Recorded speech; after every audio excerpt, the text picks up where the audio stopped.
Hey guys, it's Mountain Walk, and today we've got something new for you, something good, something sweet, something awesome. All right, so they've been printing so many sweet goblins, and they've heard my cries for the last, I don't know, 10 years or something. It's like, just let me play goblins in every format, and now I basically can, which is amazing. I can play in Commander, I can play in Legacy, I can play it in Standard now even, and of course, I can play it in Modern. So we've gotten so many sweet cards. We've got Munitions Expert, we got the reprints of Ringleader and Matron and War Chief and Prospector, very all recently, and it should be good fun. I'm pretty excited about this because I always love this deck. I'm sure you guys know if you've been watching my channel for more than like a minute, or maybe even just a minute. I always talk about goblins. I love goblins. Super sweet. Goblins are awesome, and I mean, they're freaking awesome, and they do awesome stuff, which is awesome. So, uh, let's talk today about modern goblins. All right. So you're probably thinking like, why do we even want to play freaking goblins? Well, I mean, you can kind of play whatever you want in modern for the most part. Sort of. I mean, I guess if there's, you have a little more limited if you want to do super well, but there's not a ton of like stuff that's like, oh man, you can't play deck X, Y, and Z or whatever, like, because it just auto loses to everything. Nothing feels really bad. Like, the matchups don't really feel super lopsided for the most part. I mean, some stuff does feel kind of bad, but basically, you want to play goblins, you want to grind. You want to play mid-rangey, kind of card advantagey sort of stuff, but you can still kill pretty quickly, kind of fast out of nowhere, so that's always sweet. So you can beat them up really fast with your pile drivers, or you can just grind them out with matrons and ringleaders and munitions experts and a million other cards, like every friggin' card in the deck. And yeah, and basically it's like playing like a red deck that isn't retarded and stupid. So there's a lot of stuff that is retarded and stupid, which would basically be like all the burn decks, which is Bolt Tribal, which is like yawn. I mean, I don't really care. Like the deck is fine, I guess, but seems to lose a lot, and I'm not a huge fan of like that kind of linearity. Of course, there's also the 8 whack decks, which are like also bad, and no one really wants to play those decks anyways. This is a deck that's awesome, it appeals to people, and it's actually good. It's a good deck. It's actually a good deck that plays red cards. I know you won't believe it. Well, I guess there's like the Scred red decks. Those are pretty good too, in their own way. Um, but yeah, so it doesn't really play, of course, like other sort of red decks where you just play like some small guys and a bunch of burn spells or whatever. It's a little trickier than that. It plays Aether Vial and all sorts of sneaky stuff. So very sneaky. And basically, you're good against. You should be pretty good against all the fair decks for the most part. Um, there are some other decks that can grind pretty well too. So you have, those matchups will be tough. Like say something like Jund with Ren and Six or whatever. I could see that being a problem. But there are tons of answers to those kinds of things. Um, and Ren and Six is only a really big problem once like on turn two or something. Like if they're on the play turn two, like Ren and Six, that'll cause a lot of problems. But otherwise, like a late game one, you don't really care if you have like a big enough board or whatever. Depending on what you're doing, it'll be a non-issue. So even your weakness to that kind of stuff isn't the end of the world. Um, yeah, so let's look at this deck list. Let's see what we got brewed up, or what I got brewed up, I should say.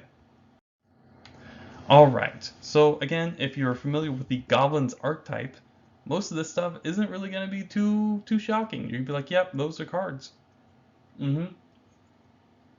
Those are cards you play." So, got about 22 lands. We don't need as many lands as you would like in Legacy, where I play like 23, 24, because we're not playing stuff like Wasteland and not playing a bunch of colorless stuff or whatever. Lands are pretty simple. You got fetches and shocks. Auntie's Hovel, because it's the Goblin tribal land, which is pretty good. More or less always comes into play untapped. Cavern of Souls, again, another no-brainer. And then Mountains and Swamps. You want one swamp to be able to fetch, um, to play your black cards, as well as protection against Blood Moon. Um, and of course Mountains. Mountains because it's a red deck, duh. I mean, I guess I don't need to say that, but yeah, those are obviously good against stuff. People cast casting Path to Exile on you. Oh boy, I can't wait. I can't wait, dude. It's gonna be great. Path, snap path. Oh no. Oh, double rampant growth. Oh, please stop. No. Oh, I don't. What am I gonna do with all these basic lands? Oh God, how can I hold all this mana? It's gonna be horrible. Wow, I really hope that never happens to me. Um, all right, and of course the 4/8 Vial. This is Vial deck first and foremost, and boy, do we cheat on our fucking mana with Vial. Holy shit. Basically, you should never put it up to 5 to play Siege Gang, more or less, because you only have one card at 5, the Singleton Siege Gang. Um, but yeah, everything else is it's Vial. It cheats on mana. It's amazing in this deck. I mean, let's just say we're basically the best Vial deck in the format. I don't really give a shit about humans. Like, oh, play some whatever. No one cares about humans. All right, it's all about goblins. It's all about goblins. It's all about goblins. All right, no one cares about humans. Humans are stupid. They'll never put their Vial up to 4. We put ours up to 4 all the time. It doesn't even matter. We don't even care. We're the best. All right. Anyways, so let's look at the goblins. Again, a lot of these, like War Chief, Matron, Ringleader, or whatever, these are pretty much always gimmies. I think you should always at least play one pile driver. Two is probably always correct in the deck. And then, of course, I mean, they're not the best cards when you're grinding, but they are very, very good in the matchups where you just want to race, beat down. And of course, they're and speaking a little bit more about Pile Driver. Here, I'm getting so excited about Goblin Pile Driver. I love it. This is great. This card was reprinted in Origins. I think. I think that's what it was. Yeah, man, that was a sweet card. Mm, okay. Pile Driver is actually pretty dang good, and the protection from blue is pretty dang relevant. There's obviously all the Merfolk decks, stuff like Thing in the Ice, as a quote-unquote blocker. Yeah, whatever, loser. All right, you got that. You got blue cards and humans. You got like Phantasmal Image, although I think that becomes not blue if you copy something that's blue. Mantis Riders, things like that. Um, and so you got all sorts of blue cards just all over the place. So Snapcaster, of course, is blue. Can't block Pile Driver for shit. All those kind of cool things. And of course, Pile Driver of course, Pile Driver himself makes a very good wall against said creatures. Although maybe not Mantis Rider, since that one flies. But um, yeah, so I like some number of Pile Driver. Maybe 4 is correct in some metagames. Not 100% sure. But let's start from the bottom. Tarfire, just a one of again as a tutor target. It's always nice. Again, a bunch of removal, and it is a goblin to hit off Ringleader, of course, and Matron to be tutored for. Prospector, again, you should always play one Prospector in the deck. It's amazing. This thing is so good.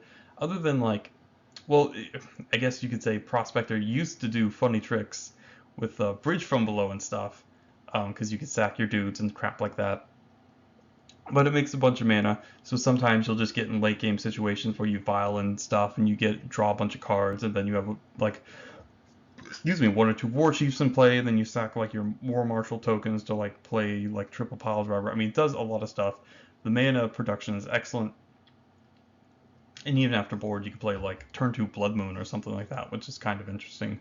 Kind of not a bad plan. Oh, excuse me. Um, They've got Mog Fanatic. There's so many one toughness dudes in the format. It seems like kind of a waste not to play any. And it's good to have like an actual mana curve too. So there's things like Thalia or Champion of the Parish, right? That's the 1 mana 1/1 guy that gets counters. Um, like tons of stuff in Affinity, Infect, Inkmoth Nexus stuff, or Infect stuff like Inkmoth Nexus. All sorts of dudes that die I mean, obviously, a Bop, Noble Hierarch, half of the Vizier of Remedies combo, the two card infinite mana combo. There's a bunch of random stuff that died to Mog Fanatic, and so I'm like, oh, this seems pretty good. I like playing a lot of removal because what we really want to do, we want to grind, baby. We want to grind, grind, grind forever and ever. That's what we want to do. That's the best what we're at. I mean, I guess we can even race some of these combo decks or whatever because we're fairly fast. Don't have Lackey for those ridiculous higher percentage of turn 3 kills, but that's okay. Maybe that might be a little bit too much at the moment, even for something like Modern. Because again, if you remember what Lackey did to Legacy for a couple years, definitely warped the format in some ways. But anyways, let's get back to this. Of course, Munitions Expert, new card from Modern Horizons, and this guy is sweet. This guy is sweet. So he's our replacement for Gem Palm Incinerator, and they both have their pluses and minuses. Obviously, if you're playing Munitions Expert, you gotta play another color. Fortunately, black is a great color and is our main anti-combo color that we're going to be playing in Modern. There are other colors I guess you could play, but red black is a great one. You got Auntie's Hovel too, of course, which is incredible. Great mana for your red black deck comes into play. No pain, no gain. We got a bajillion freaking goblins. I mean, literally 34 goblins, so Auntie's Hovel will always come to play untapped. Wonderful, wonderful. So red black's a great color. Of course, Thoughtseize and stuff like that on the board. Yeah, so Munitions Expert is great. The one drops also are really good with Munitions Expert, so it can on turn 2 on the play or on the draw, I should say, you can hit their 2-drop, which can be pretty important. So yeah, that's definitely good. And also, I'll back to Scourge Prospector for a second. I think 2 might be best. I usually play 2 just because of how it's like if one dies, for whatever reason, you still have a backup, which is could be important, but that's okay. So yeah, Munitions Expert, pretty sweet. I mean, it's a fucking flashy Terminate thing. Half of the time it'll be uncounterable from Aether Vial or Cavern of Souls. This card kicks so much fucking ass. My dick got blown off. It blew my dick off. It was probably the shark that ate it, because it's throwing a shark and a cannon and like a chicken and stuff. I don't know, goblins are fucking wild, dude. Shit. Okay, moving on, we got Mog War Marshal. This card is sweet. This card is one of the most important cards that's been printed in the last 10 years for this deck. Mog War Marshal is sweet. It does so much stuff. It's great with Prospector, does that. And it's a free fucking chump block, because you can block with the actual Mog War Marshal, and then it dies and you get a token, so it basically can act like a fog on turn 2. Super sweet, because that's one of the deck's weaknesses, is like the bigger, faster, more aggressive decks, stuff like Zoo or whatever. Mog War Marshal is awesome. Helps alleviate that problem. Builds up your board for obviously Munitions Expert and just in general. You want a lot of dudes in play to pump them with like something like Chieftain or whatever, or just to produce more tokens with Krenko, or sack them to Siege Gang or Sling Gang or whatever. More goblins is always best. It's always best. So yeah, War Marshal, definitely an unsung hero of the deck. I don't think I've said too much about him, unfortunately, but this is one of the better cards that they've ever printed for this deck. It's sweet. The only problem is, do you use the Time Spiral art or the Eternal Masters art? That's a tough one. They're both have sweet art, So I'll fucking drink to that. I'll drink to fucking Mog War Marshal. That dude kicked some dick in. Kicked my dick in if it wasn't eaten by the shark. Thrown by Munitions Expert, so whatever. Okay, next we got Pile Driver. Talked about him a little bit already, but Pile Driver also is a big dick boy. I mean, he does pretty much what no other card does. He beats down really, really hard with a bunch of dudes, and basically is more or less solely responsible for your very fast kills. Obviously you just have ridiculous stuff of like, vialing in like a war chief end of turn, ticking up vial, putting in a ringleader, drawing a pile driver, matroning for another pile driver, and just swinging for a good trillion. It's one of the reasons why this is a red deck that doesn't give a flying fuck about life gain. Like, just play some pile drivers, activate Krenko, swing at them for like 300 or something. Like, you just don't even care, right? You don't even care. So that's really, really nice. It's good not to care about that incidental life gain stuff. So things like, was it timely reinforcements? That kind of thing. Like, oh, you block my dudes, gain some life, good job, or something. Like, I don't give a fuck. Awesome. So pile driver sweet. I think you definitely, like I said, you want at least one. Anywhere from 1 to 4 can be correct. Obviously, at least some number between there is required. Um, I'm not sure exactly what would be the best. Let's just say this deck list is basically just a good starting point for where, because I mean, like I said, the metagame's really in flux at the moment, so who knows? So these guards can obviously change. But yeah, pile driver, at least some number. Crater Maker, again, another good card. This card is sweet. Can kill stuff like Karn and Ugin, which is really awesome.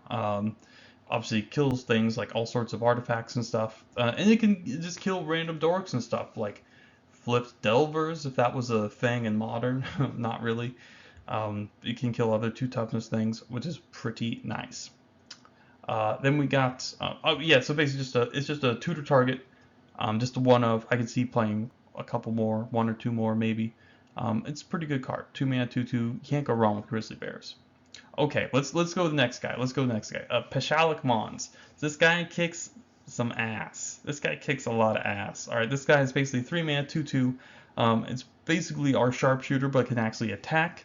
And late game, it can even like start making tons of stuff. Think about late game. You play your War Marshal, then you sack the War Marshal to get a token to the Pashalik Mons, and then make some 2 more guys. So you just make a shitload of dudes with this guy. It was just like him on an empty board. But the real nice thing is he just like starts going nuts when stuff starts dying, with like a prospect or whatever. Obviously, good synergy with Fnatic, and of course War Marshal too, and then everything else that creates tokens, Krenko and whatnot. He's really sweet like that. He'll just make combat fucking miserable, just like regular sharpshooter. Yeah, this card is pretty sweet. Wish we had actual sharpshooter, but that's not a big deal. Not a big deal. Pashalik Mons is super cool. I think it'll be pretty fun to play with. Okay, so now we got Chieftain. This is basically just a cheap dude to, I guess I always like a 5th haste enabler. I don't think that's required, but I do like the 5th haste enabler, and of course he pumps your dudes, which is great against stuff like a Plague Engineer or whatever. Then we got War Chief, again, like Chieftain, just another haste guy, but he also, of course, makes your dudes a lot cheaper. So your matrons and ringleaders and everything else is super cheap, which is awesome. Again, War Chief, core part of the deck, pretty amazing. Matron and ringleader, of course, are your card advantage, the main part of your card advantage engine, card selection and tutoring and stuff. That's why we play basically no other non-Goblin cards, at least in the main deck for the most part, other than Aether Vial. And yeah, this guy likes having a lot of goblins. You can draw a ton. This card is amazing with Aether Vial. It's pretty good. Just on rate, 4 mana 2/2 haste that draws a couple cards is great. Paying 0 mana for it is even better. Again, Matron Ringleader. If you know anything about goblins, this is one of the most important parts of the deck, and what really lets it stand out. Lets it do its wonky thing. Moving on, we got Sling Gang Lieutenant. This guy is sweet. Again, a free sack outlet, and he gives this deck something really important, which is life gain, which is really nice. So free sack outlet and life gain. I love it. This card's sweet. It's got sweet art. Life gain is so nice against other aggressive decks and stuff. And it's sweet. I love it. You can't go wrong. It's a token generator. Good stuff.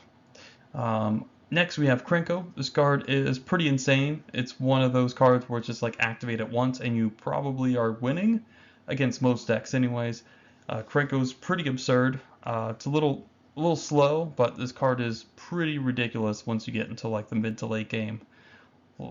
Just think about like activating it with like a chieftain in play on turn 4. Like you put like, 4 or 5 dudes into play, but they're all like 2/2s. And then next turn, like you activate it and you literally win the game. Obviously, this card has good synergy with Pashalik Mons, Sling Gang Lieutenant, but Siege Gang, of course. Uh, I mean, Munitions Expert, pretty much everything, everything. Good with a Prospector. I mean, does everything. It is sweet. This card's really, really strong. It has sweet art. I mean, Kranko's a cool dude.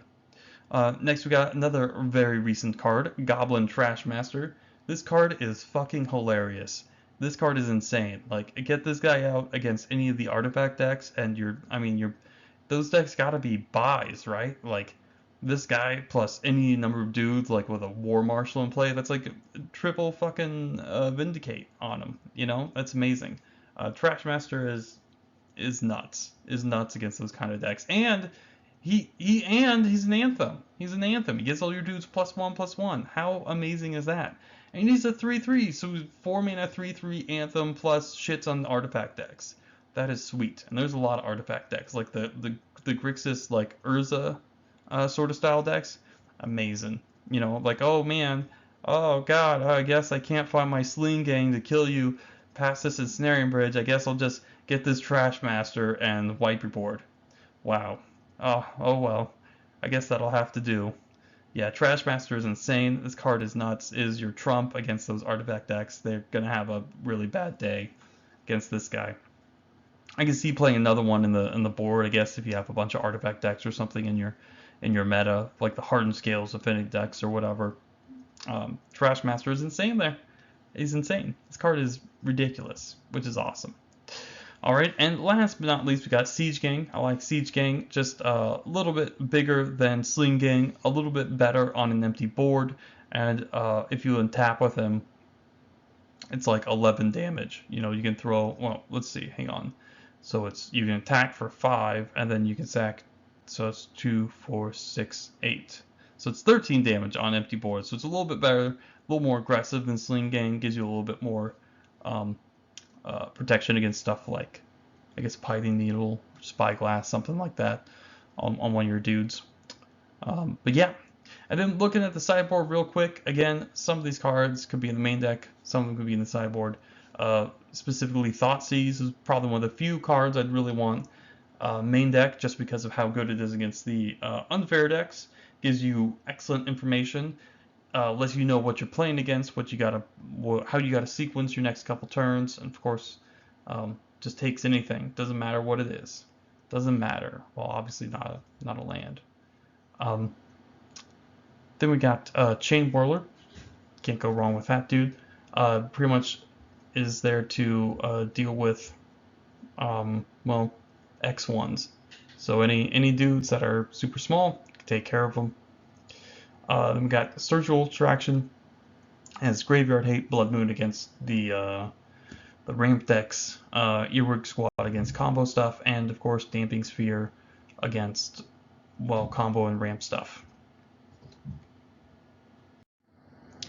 Okay, so basically, I don't understand why haven't seen really very many Mog Fanatics in a lot of these decks, which is a little strange to me, because Mog Fanatic's really, really good against, like I said, a lot of the decks, that are in Modern play a lot of little dorks, and it's good for your curve.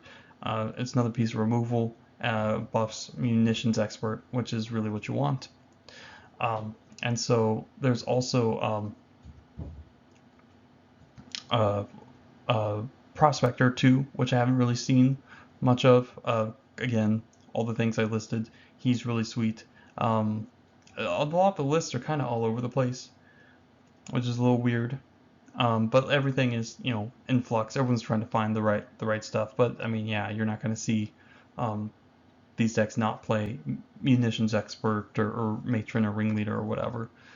So yeah, the sideboard is in flux too. Maybe you want something like Alpine Moon. Maybe you want Grafdigger's Cage instead. Hard to say. So there's a lot of different options. The main deck is mostly, I mean, the numbers are a little funky, but yeah. I mean, maybe you want Sting Scourger main deck. Who knows? Obviously, that's good against stuff like a Gurmag Angler or Death Shadow or whatever, or something like Worm Coil Engine. So yeah, you got a lot of different options, but this is probably where I'd start. This is where I'd start. Um, and it's pretty sweet, pretty strong deck. Uh, I could see maybe even playing like another Mog Fanatic instead, if it's if it's as good as I think it might be. Everyone loves Mog Fanatic anyways. It's a sweet card. Um, yeah, but everything else I think is pretty justifiable for the most part. So yeah, yeah, that's it. That's it for today, guys. I can't wait to build this deck. Can't wait to start playing with it. We'll probably actually even go to modern tournaments or something. That might be kind of cool. So that's it for today, guys. And thanks for stopping by, and have a great day.